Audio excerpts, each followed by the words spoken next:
All right, welcome to the program Talk Sport on Global Television. It's the 25th day of November 2024, and we're in with a big shout to all the big stories making the rounds. And we'll be looking at the MPFL, talking about the Nigerian Professional Football League, and also the EPL and other leagues across the world with the big stories making the rounds for your delight. We'll begin today's edition with lots of stories concerning the national teams also, and we've got the team well packed with two deadly strikers to get the job done on today's analysis. We've got Gabriel Obi, who is standing by to get into action, and also we've got Mazino Dixon, who is already seated, ready to do all the big analysis of all the big talking points on today's edition of the program Talk Sports. My name is Anthony Momodu, King of Sports. Let's begin with the story that former champions Rivers United are back to the top of the 2024-2025 Nigerian Premier Football League table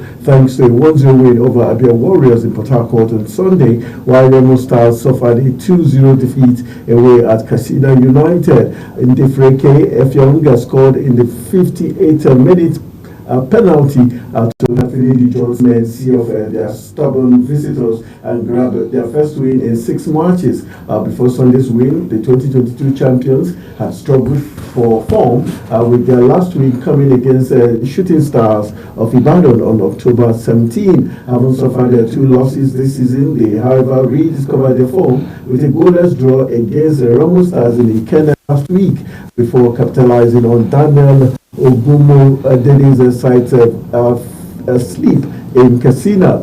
For Katsina United, it was also a return to winning ways after losing 2-1 at home against Ikorodu City 2 weeks ago. Meanwhile, midfielder Aziz Faloni scored with his 4th goal of the season for the Changi boys opener against Remo in the second half, and Boslam Dawi added the second to seal a 2-0 win. Meanwhile, Anthony Okachi also scored his second goal in 2 straight games as his lone goal powered 3 to a 1-0 win over Bayelsa United in Ibadan. In Jos, it was a 51st minute own goal by Nasarawa United's Shino Kumata plus another late penalty from Olawole Adoyeni condemned Nasarawa United to their 7th defeat of the season and also sent them to the bottom of the table. After 13 matches, the relegation battle is still a neck-to-neck race with Bebe Insurance, Aqua United 12 points, Lobby Stars 13 points, sitting above Nasarawa United. All right, we've got one more story as regards the MPFL as Rangers coach Ikene Delichukwu Ike said his team's oriented derby draw against Heartland was a fair result. Ike disclosed this to the media after the game at the Danayam Stadium on Saturday. He admitted that the encounter was intense. All right, anyone now who knows if the encounter was truly intense, and he's looking like he's from Benue State, but on the food he's from the Asian city of Edo State. Dixon, Mazino Dixon, are you planning to get a wife from Benue State? I knew you were going to make that statement. Well, Maul, I just like the situation of showing that Nigeria is a diverse country. The general conception is this 3-3, yes, but there's much more to Nigeria. And I felt like today I should identify with the great Idoma people of Benue State. No pun intended. All right, let's hope that's the case. Let's look at the MPFL result. Sharks, yes. Sharks. Rivers United, former Sharks, now back to the top of the table. Yeah. Does that give us the intention? And Finidi George haven't lost so many games, finally back on a winning streak. It shows that one thing is clear, that this season is very, very competitive. It shows that there's no clear winner right now. You can hardly point out and say, okay, these are the teams that are likely going to win.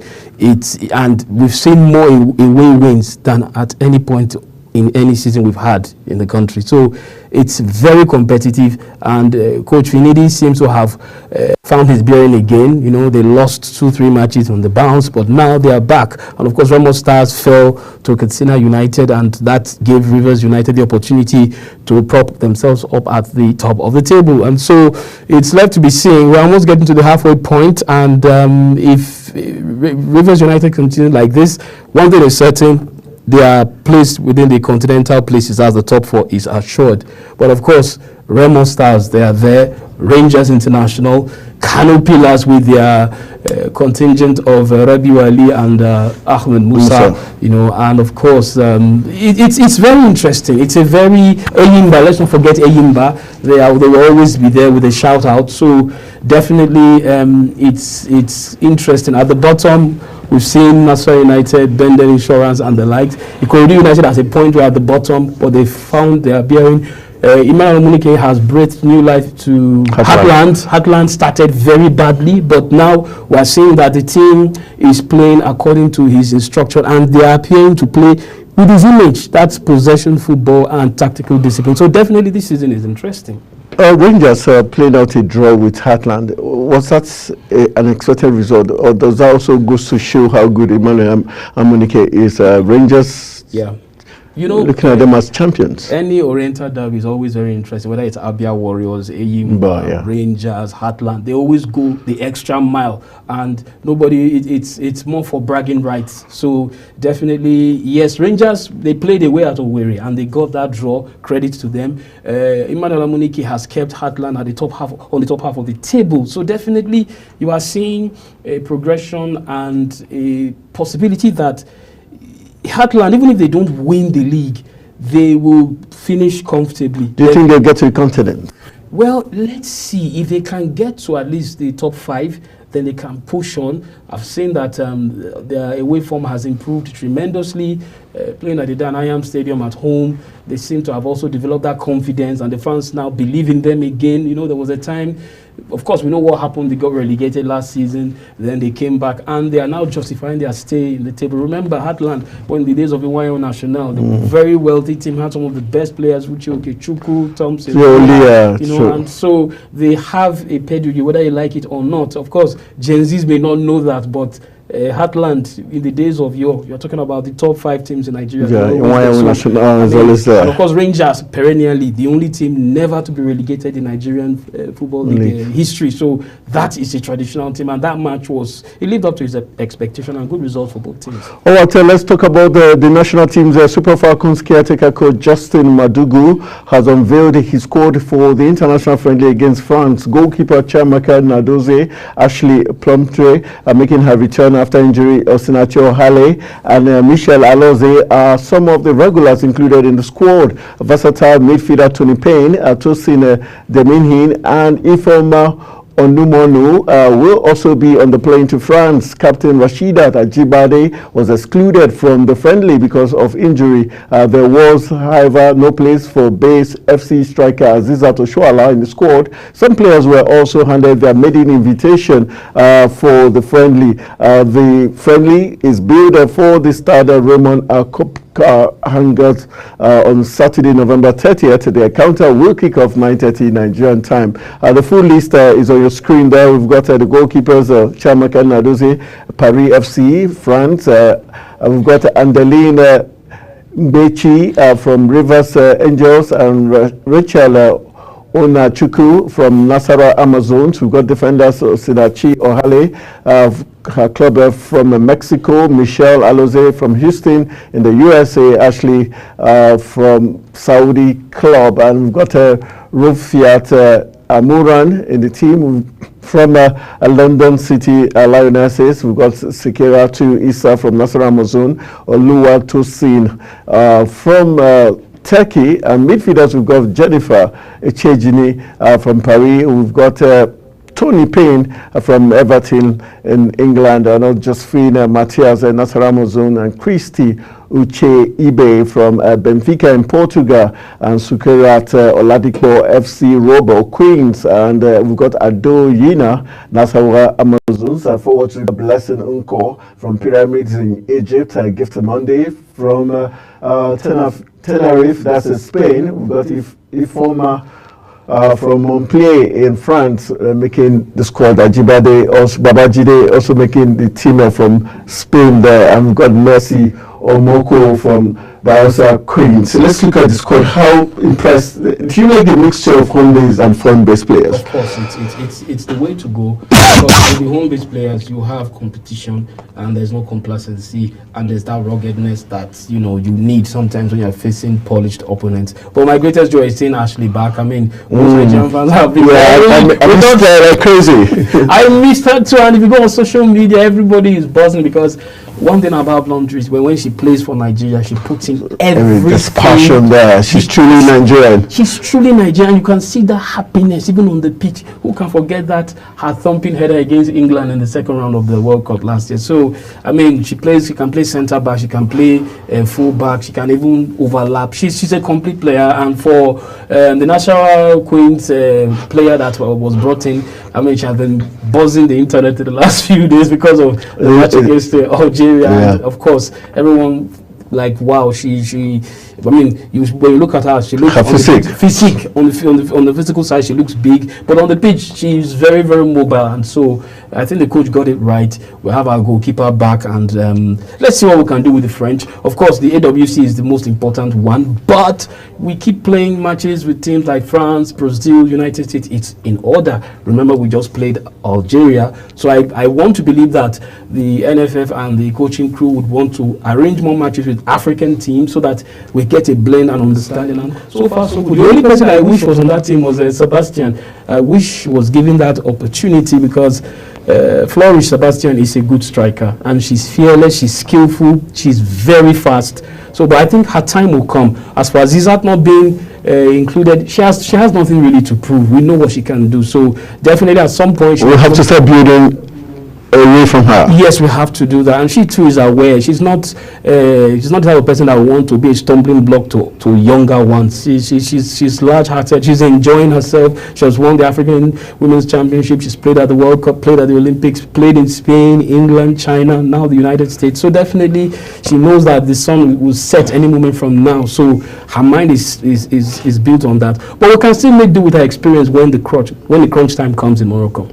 All right, well said. Let's just let you know that Nigerian Women Football League side Rebel Queens have expressed happiness with the inclusion of Sukurat Oladipo in the Super Falcons squad for the upcoming friendly against France, among other 6 home-based players invited by caretaker coach Justin Madugu. How important is this for these local teams, having at least one of their players in the national team? It does a world of good. We saw Ola Jimusu, who debuted during Algeria, also affect her team with the fact that she's been in the national team. Absolutely. The fact is that it's a good one that the NFF and the coaching crew, they realize that you are playing African football.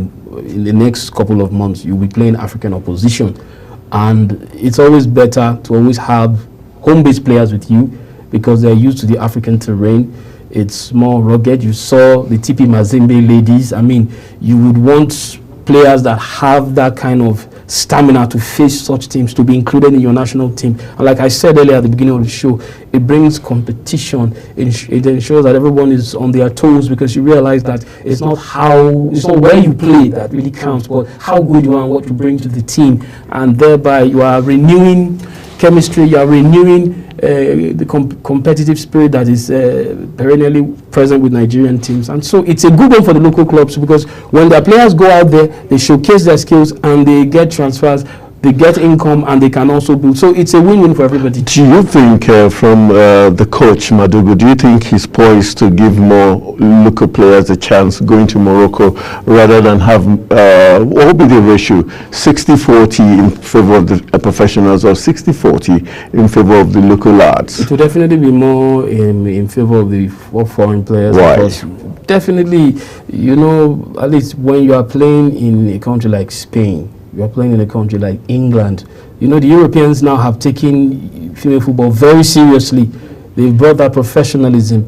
The American female football scene is still more of Colgate soccer, still more of school and football. But they are also catching up. And definitely, when you bring players that have played with different football cultures, it always gives you that advantage. So definitely, we will have more foreign players. Personally, I have no preference. The most important thing is what are they bringing to the team? If you bring me a local team that can stand their ground, why not let them play? If you can bring the mix of the two, is the best of two worlds. And I think the best of two worlds is what the coach is going to do. The ratio now, we can't tell, because most of our female players abroad are playing regularly and they are playing at the highest level. So you always want them to be there. But like I said, the presence of local ladies in that team will ensure that the foreign-based players don't feel this sense of entitlement, like because I play abroad, I can stroll in. No, you will roll up your sleeves and fight for your shirt and fight for Nigeria. So it's all good for us. All right, it's all good for the Super Falcons. Let's move on to club football, where Southampton manager Russell Martins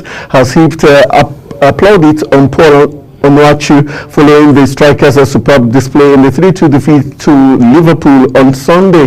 Onuachu was handed his first start of the season against the Arne Slot men, and he put up a superb display in the encounter. The Nigerian was a thorn in the flesh of the opposition defenders, especially with his impressive link-up play. I think he was amazing. I felt this was the role he played it better as a link man than even a top striker. I saw a Patrick Vieira all rolled up in one. Sheyolo Fajano in one. Oh, Nigerians. This is the same way watching people who hung and said, we never heard. I never heard the Nigerian father, we don't want to see him. No, but he's too slow. Well, apparently he's faster now. He has obviously worked on his fitness, so I think it's a good one for Southampton, but most especially for the Super Eagles, because you want a big target man that can bring other players into play, come in as a foil, and then that frees up Victor Osimhen, because Osimhen is doing so much for the Super Eagles. He's playing as an assist man, he's playing as a top man, he's playing as a playmaker, but now with someone like Onuachu, we're able to drag players to him and free up spaces for us. So for Nigeria, it's good. For Southampton, I don't know. I feel that the Saints may still go down. No, aside the Saints going down, do you think he has discovered a new role which he's going to fit perfectly the way he plays? I think maybe what happened was that he rushed into the English game too early at the time he went, and he didn't quite fit in immediately, and there was so much pressure. But now there's less pressure, there's less focus on him, there's less attention on him. So he has had time to play himself into a role that can bring out his best, and he really caused problems for Liverpool. Yes, we won the game, but I mean, Onuachu he kept the defenders very busy because he's big, and when he's with and his ball sense is not bad for someone of his height. Did you see that no-look pass he did? I mean, that's what I'm talking about. Look, he's skillful. He's very skillful, and I think Nigerians need to appreciate him. For a coach, for most coaches, you notice that Pesero and Genov, they kept bringing him into the national team, and he may not start, but he comes in, and if you notice, each time he comes in, if he doesn't score, he disrupts the communication lines of the opposing team, and that's what he did with Liverpool on Sunday. And credits to him. We hope to see more of him in this shirt of the Saints, and let's see what he can do, helping them to stay up on the table. It's not easy. It's time of the year. I mean, we're approaching December, and many matches will come up, and he has to be up and doing. All right, we wish him the very best. Let's take you to Old Trafford, where Manchester United manager Ruben Amorim finally made his debut in the EPL, has identified the Red Devils' problem following their Premier League 1-1 draw with Ipswich Town on Sunday. Marcus Rashford gave Manchester United an early lead, but Omari Hutchison leveled up just before halftime for the hosts. Speaking after the game, Amorim said decision-making is a concern for his team at the moment. According to the Portuguese, he needs to address it going forward. Do you think he's found the problem already? He's talking too much. Would you say the United team played differently yesterday? Look, Amorim is talking too much. You have just gotten to England. The Premier League is not the same as the Portuguese league. Now, what do you have? You started the season with Sporting Lisbon, won all your matches 11. Now you come to England, but for Onana, Man U would have actually lost that game. The truth is that Man U's problems are more back related and in the middle. And most importantly, they don't have a leader in that team. They don't. I think that's the main problem. The players have failed to step up. They failed to bring in their leadership A game to play. But for Onana, funny enough, I must say something. This season, Onana has been superb. He has been very good. Look, Anthony, do you know? But for Onana, there are many. Mine would have been in relegation. But what was the essence of Onana? Wasn't it to keep the doors from entering the net? So he's just doing his job. Look, the problem is when you expose your keeper too much, at some point in time, the flood dam of goals will open. And there's so much a keeper can do. He has tried to keep Manchester United up and running. So he's doing his own part of the job. What are the defenders doing? What are the midfielders doing? And what are the top A players doing? They're not, like I said, they're not carrying this team along. In fact, the way it's looking now, although it's his first match, I'm not blaming Amorim. Forget what I said at the beginning. I was just being naughty. But the fact is, Amorim needs to keep talking to the players. He needs to talk to them. He needs to talk to them. They need to. I think it's more of a psychological issue. It's partly mindset. It's partly psychological, I must say. There seems to be this mental block that's not allowing them flow. Although some people will now say, okay, but Van Nistelrooy found his mojo with them. Yes, to some extent, it is true. But let us see. Remember, for these Manchester United players, a lot of them, I have to say, they are mentally soft. They need a bit of cuddle, and at the same time, the long stick. It depends on how. Don't forget we're talking about the Red Devils. These are Devils. They are so, Devils are, of course, I mean, the Red Devils of yours, especially under Sir Alex. You had Roy Keane. You had Paul Scholes. Who were holding the fork. I mean, Gary Neville. I mean, Eric Cantona. I mean, Ronaldo, Carlos Tevez, Rooney. These are players with character. These players I've mentioned, check them out. They all have character. If they don't have the skills, they have the character. Roy Keane was not like the most fantastic defensive midfielder out there, but he was a leader. And you dare not cross his path. Nicky Butt would give his all to that team. Paul Scholes, very quiet but very effective. David Beckham, those sweet passes. Ronaldo would play for Manchester United and put his blood on the line. I'm talking about players that were ready to shed blood. I think maybe once these players are ready to, we don't give a damn, let's roll up our sleeves and fight for the United shirt. Once they get that fighting spirit on, trust me, they will go far. Although they're on the second, as they are below the 10th position, what they need to now do is ensure that at least they finish among the top 4. If they can do that for this season, then Amorim has done. Even if they don't, Amorim would have seen the players, seen their strengths, and realized, okay, some have to go and have to bring in some other players, then others he stays and works with them. So it's a work in progress. Thank God they didn't lose to Ipswich Town. It would have been terrible. All right, let's move on. One more talking point before we do some quick swap. Just like we had Amorim do a swap yesterday, brought in 2 strikers.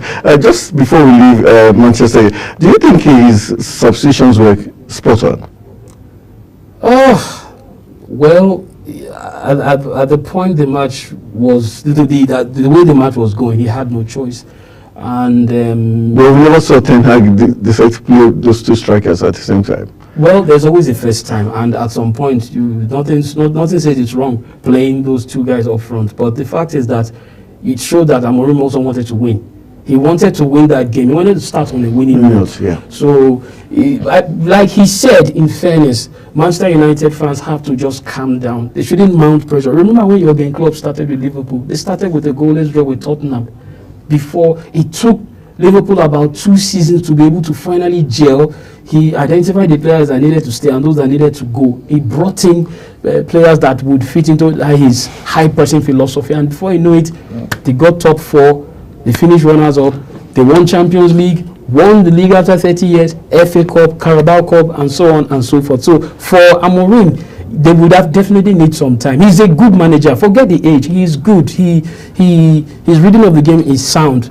And eventually, I've said it, it's in the DNA of Manchester United teams. No matter, I have to say it, it's in their DNA. They will definitely find a way and challenge. And it will always be better when you have a challenging Manchester United and a high-flying Arsenal, Liverpool in there, Chelsea. Manchester City, Chelsea, Tottenham. It gives the league that more interest. It makes it more interesting, and for the fan base and for those that want to come on board, it makes it more interesting. So it's good for the game that Manchester United find their rhythm. And I have that strong feeling that he will give it to them. All right, the last talking point, let's go to the blue side of Manchester before we let the man in red and black leave us. Gary Neville let loose on Manchester City after they lost for the 5th game in a row on Saturday. City were humbled at home as they lost 4-0 against Tottenham with James Maddison netting a brace and Pedro Porro and Brennan Johnson also scoring in the rout. It was the 5th loss in a row for City in all competitions, including 3 Premier League matches, and they could fall as far back as 8 points behind Liverpool. Yes, and that's exactly what they did. The champions are struggling with injury issues, with Ballon d'Or winner Rodri out of the for the rest of the season, and his understudy Mateo Kovacic also out for a month through injury.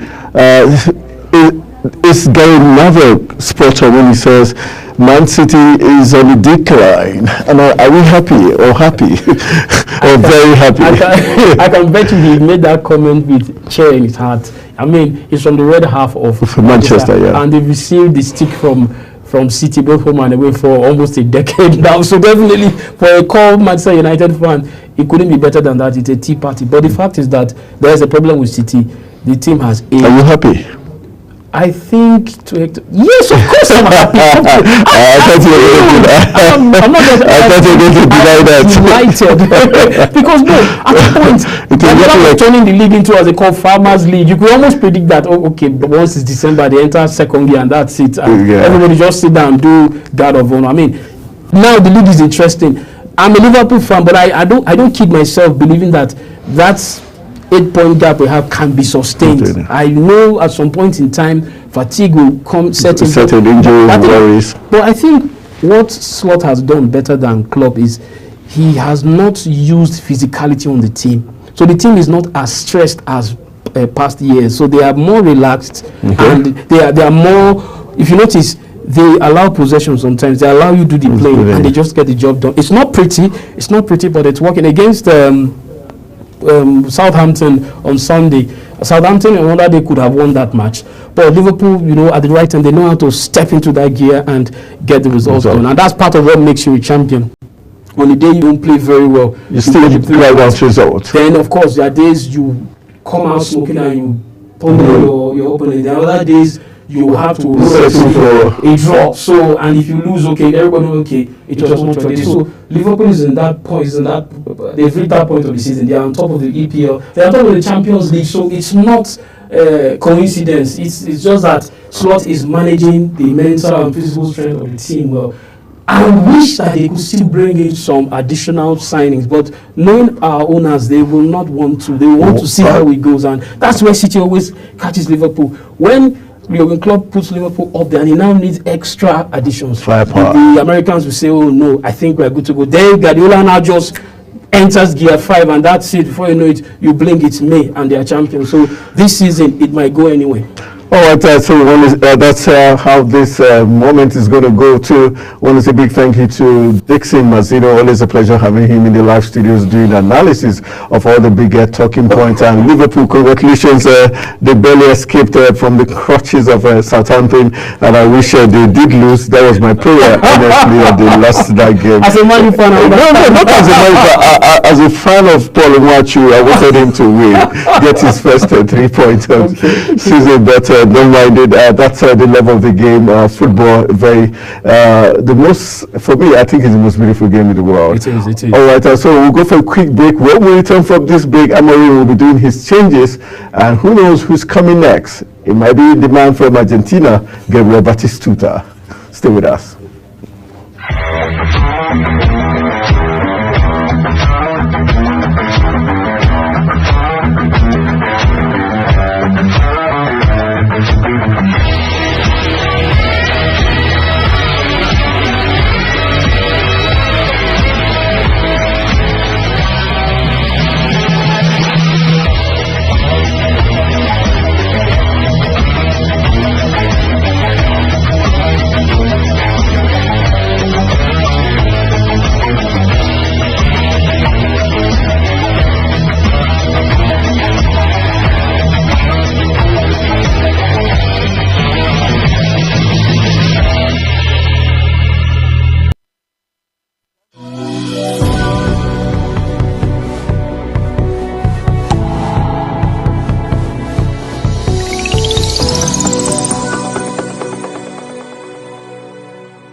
All right, back to action and still talk sport. We've got big stories there to talk about. We're still looking at Manchester City, the blue side of Manchester, and what's going on there. I've got in my live studios right now, Gabriel Obi, yes, aka Gabriel Batistuta. Remember that Argentine's top striker. Gabriel, thank you for joining us in the live studio. Thank you for having me this morning. All right, we've heard us talk about the Super Falcons getting set for the France friendly and the mixture of home base and local players, and also the the MPFL, the Gen League, going on with Rivers United going on top. But for the Falcons, do you think they should win France and not just play for the sake of friendly and come out losing, but at least there should be a difference this time around, win the game? Yeah, I think for me, it's a confidence boosting friendly, because when the former coach left and they have a new coach now. I don't know what plan the NFF has for their coach going forward permanently. I don't know if this. Do you think he should be a permanent coach? Has he shown enough? I don't think he has shown enough yet to take charge of the Super I don't think so, because most of our coaches are suspect. I rather prefer a female coach, a female local coach. Shouldn't this friendly be a test for him? If he beats France, should he stay put? Of course, if he beats France, then it's an opener. But then we have our World Nations Cup coming up next year in May, in Morocco next year. Yeah, May, right? So between now and maybe February, let's give him more time for friendlies and test his skill, because most of our Nigerian coaches that coach our female teams are very suspect. If you see, check out most of our successes for the female team has been a mixture of both the female and the male coaches. But we have more female coaches who are one of laurels in the Super Falcons. I'll check my statistics, I'm sure I'm correct. Than the male coaches. But then where they do so well. But I don't know where the disagreement was with the Super Eagles, with the NFF, and they have to leave. But I would prefer another experienced coach, maybe a world coach for the Super Falcons, because we have a couple of players right now. We have the home base, we can get 11 players from the home base, and then 11 players from the foreign base. And so with this mixture, you have a compact team. For example, we are playing the Nations Cup. The Nations Cup, we're going to play local African players. There's this grit, there's this strength and toughness you need. Not and so these local players can be to meet our such needs, because if we do the likes of Ashley, all those guys who play for Everton, they were able to stand the strength of our. But some of them have played in the Women's Nations Cup. Oh, they did play, but you see, it was experience that gave us that edge. You understand? So, but I want to see whereby we have rugged midfielders who can stand the ruggedness of the Bayana players, and you can see the fluidity of the local team. So we need a mixture. I think the coach will give some time. Let's see what happens in France. Let's see his selection. Let's see his changes. Let's see his technical depth and see how he plays. Then we can be able to give him an opportunity or not. All right, quickly, just Paul Wancho, let's just run through him. Did you watch the game, Liverpool Southampton? I went to review. I went to review last night. How do you see his performance thus far? Well, it was good. I think for me it was a good opportunity. The coach gave me his confidence is coming back, and the coach has given the opportunity to start. He's been on the bench and sideline for a long time. Most of it comes from the bench, but I think with more matches, he can get his mojo back. Paul Wancho is a skillful player, but he has not found his rhythm in the Super Eagles yet. I believe he's a player for the future. I believe the player. I think it's the coach's fault not being able to use him, and not necessarily the player's fault. Most times our coaches use our players out of formation, out of their regular and their preferred location, because there are too many players who are playing the same location. But you see, that's why we were advocating for friendlies. when they are friendlies, some players will not be invited, and people like Paul will be invited to play there. But let's see what they can do, because you see, we need to prepare for the Nations Cup coming up next year in Morocco, and we need a strong bench. See, the depth of your squad makes you tournament. You don't the first 11. The depth of your squad makes you, because there are times that we reserve. I'm not going to reserve. Second 11. Yes, it's a depth, because once you're as good as they will play the first team, then you are also good. Because Rozak has an injury. You call it, what happened to Man City because of injury issues? Man City is going for them, but I don't understand what's going on right now. Once Rodri was out, Kovacic was out. What about the playmaker, the captain? The guy from Belgium? Kevin De Bruyne. Yeah, they have over 8 players who are the core of the team, but they have been known for depth. But this season they have not found their body yet. I think this the injury came too soon for them. Most times they've been privileged to have. They run till December and have injury issues, maybe any January about. Then they've gone far. But this time injury came in very early in the league, and so they got stopped. You know, so do you agree Man City is on the decline? They're on the decline. Go through a rough patch. Man City is a team that, you see, they know how to get to the final stretch. You see, it's not how you begin, how you end. Man City has the finishers anointed. They can finish well, but they've lost 4 or 5 games. It doesn't mean usual. It's part of the game. In fact, it means you go back and see that thing, what's going on. Because if it goes rosy, barely winning matches, they think they are there. But for losing 4 or 5 matches, it means you sit down and do a reset. And Liverpool has gone for the level in the league. Liverpool, I see them collapsing somewhere in May next year. Because when they are saying that, as far as this is first season in Liverpool, it will be a history will be if he can come as a coach and win a first season in the Premier League. That's a great history. But I see Liverpool with 1-2 in Liverpool, the team goes to a very low level. But let's just keep our fingers crossed. But Man City, they are a team to beat for the tournament. And Arsenal too is not down yet. It's in their ascendancy. You see, Liverpool has not had its own fair share of injuries. That's why they are only 2 players that are injury list. But the time a Jota and the Salah goes on injury, let's see what they have to do. Unless when they are 1 or 2 defenders go on injury or has a red card, they are not a red card like Arsenal have red cards. They are the very disciplined side, I go to them. But their real test has not come yet. All right, let's see that. Let's move on to the next. Some other quick stories for you. Man City midfielder Rodri paraded his Ballon d'Or trophy around the Etihad before his side's game against Tottenham, even though later on they got whipped 4-0. I guess I'm sure he will be regretting why he had to parade his Ballon d'Or after that. They lost that game by as more goals as 4. And the next news talks about Manchester United are keeping an eye on Paris Saint-Germain left wing back Nuno Mendes. The Old Trafford club want to strengthen their options in the department with Tyrell Malacia still to convince after a lengthy spell on the sidelines, and Luke Shaw, now 29, has struggled with injuries. How important is this for Manchester United? Yeah, they have to give up their squad. Luke Shaw was a fantastic player, but injury and age catching on Luke Shaw. I remember when he came into Manchester United, he was a star player, but right now they have to find a replacement or something as fast as they can. And I'm always doing a good job building from the scratch. But you see, I just a little comment on what happened yesterday. You see, the momentum they had with Van Nistelrooy, they didn't have it. They've not had it in Amorim yet. What do you think played out? Well, then you don't see Amorim's tactics. The new coach comes with a new approach. Perhaps there was a lot of watch his ball and see where he's turning towards, because whenever a new coach comes, some players are favored, some players are not favored. So all players do all they can so they can get the good of the coach. But then it's his first game.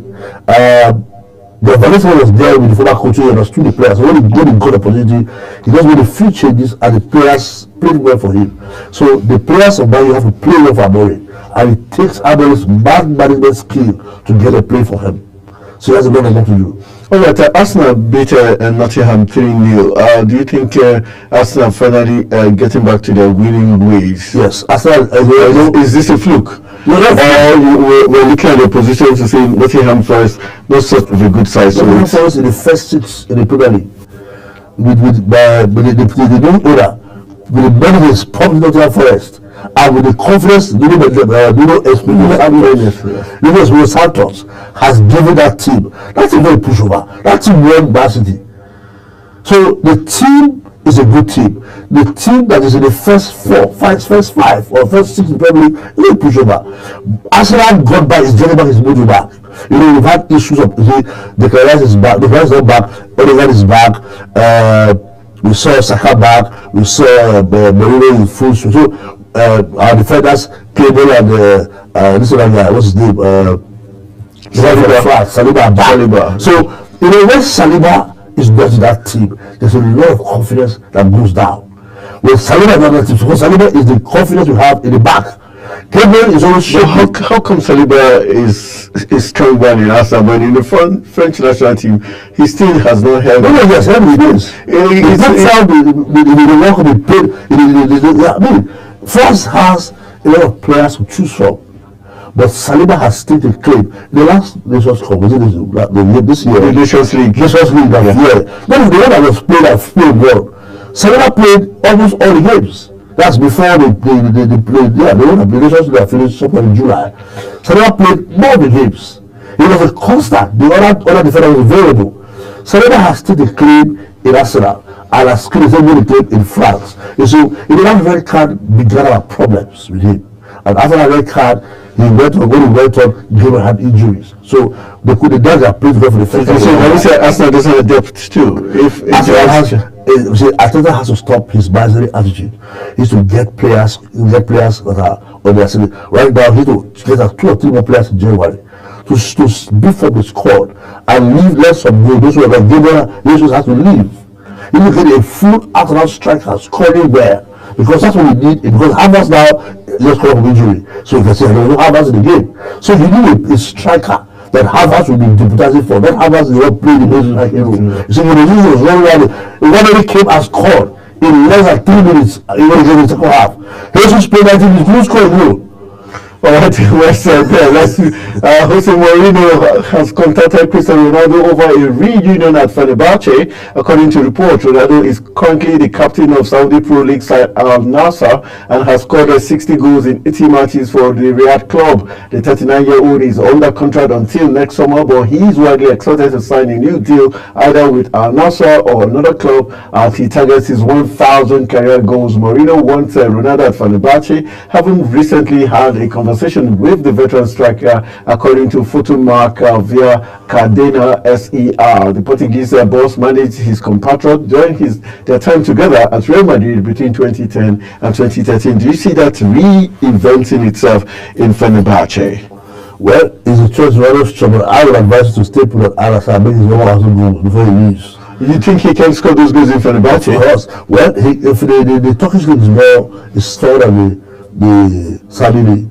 For Turkish league, you have to score, but how long is Mourinho going to stay in Fenerbahce? That's the problem. It's not Mourinho has a short span. His character issue will pop up again, and he didn't wake up. So what happened with Ronaldo? He just started after 2 seasons in Fenerbahce. So I would advise him finish his time in Al Nassr. If Mourinho is still in Fenerbahce, he can consider that, because Mourinho has issues with clubs. After 3 years, he's gone and moves to the next club. So if you run into and you leave after 1 season, what happens to me? Well, thank you. Good question. That's the answer. All right, as we wrap it up, let's just quickly tell you that history was made at Etihad when Bissouma received the fastest yellow card in the Premier League history. The Spurs midfielder went into John Brooks's book after just 14 seconds for the lunging challenge on Manchester City's Phil Foden. His caution eclipsed Sadio Mane's previous record of 15 seconds, which the Liverpool winger picked up in a 2-2 draw with Chelsea in 2022, completing the list for the 5 fastest bookings in Premier League history. Scott McTominay, 24 seconds for Manchester United in 2019, and Liam Cooper, 25 seconds for Leeds United in 2021, and Stephen Warnock, 26 seconds for Blackburn in 2009. Okay, I wanted to say all the African players, but we also have other players. But looking at that history, that did not show the intensity Tottenham came with in that game. Yes, it showed their intensity, but that was the wrong side of history. You know, you don't go losing at the time. I mean, that was a bad fit because Fufu was the Manchester City's playmaker, and you want to kill it to end the game, and you want to get it injured at the beginning of the team. That's not sportsmanship. That's bad faith. I mean, he was looking at a red card. I mean, the red card, the fastest red card in the match. So he will go with the baddest. Football is a friendly game. It's a game that you play with flair and tactics. You don't go launching at an opponent at the 14th second of the opening of the match. What was your intention? All right, let's wrap this quickly. This is our last talking point. Andy Murray shocked the tennis world on Saturday night as he announced that he will coach Novak Djokovic in one of the most sensational appointments in sports history. The three-time Grand Slam champion Murray, who retired from playing in August after a glittering 19-year career, will be part of his long-time rivals coaching setup for January Australian Open. How do you see this played out? It's a good one. He's a young man. He still has. But do you think he has something to offer Djokovic? Djokovic has won more titles than him. Djokovic right now is on the decline. His strength was involved before. The likes of just Sida and Alcaraz. Yes. They have said Carlos Alcaraz is so you can see that Djokovic is on the departure lounge. Living football. Living tennis right now. Yeah. So it will be good for a boy to bring some mojo for him, to give him one or two of his understanding about the game. But I mean, you can learn from anybody. You can learn from anybody. So it's a lot. For me, it's a sign of humility to allow Ademoni to come to his coaching group. Ademoni can give him something that he can learn. You know, you need some level you need to your coaching staff. So I think it's a good development for him. All right, so this is where we'll draw the curtains for today's edition of the program Talk Sport. We want to say a big thank you to our guest, first of all, for Mazino Dixon for joining us in the first half of the program. Then we've got Gabriel Obi, aka Gabriel Batistuta, ending up the Talk Sport program with a very fine analysis of all the talking points. My name is Anthony Mamodi saying thank you for being part of Talk Sport this morning. Let's do this again tomorrow with big stories coming your way.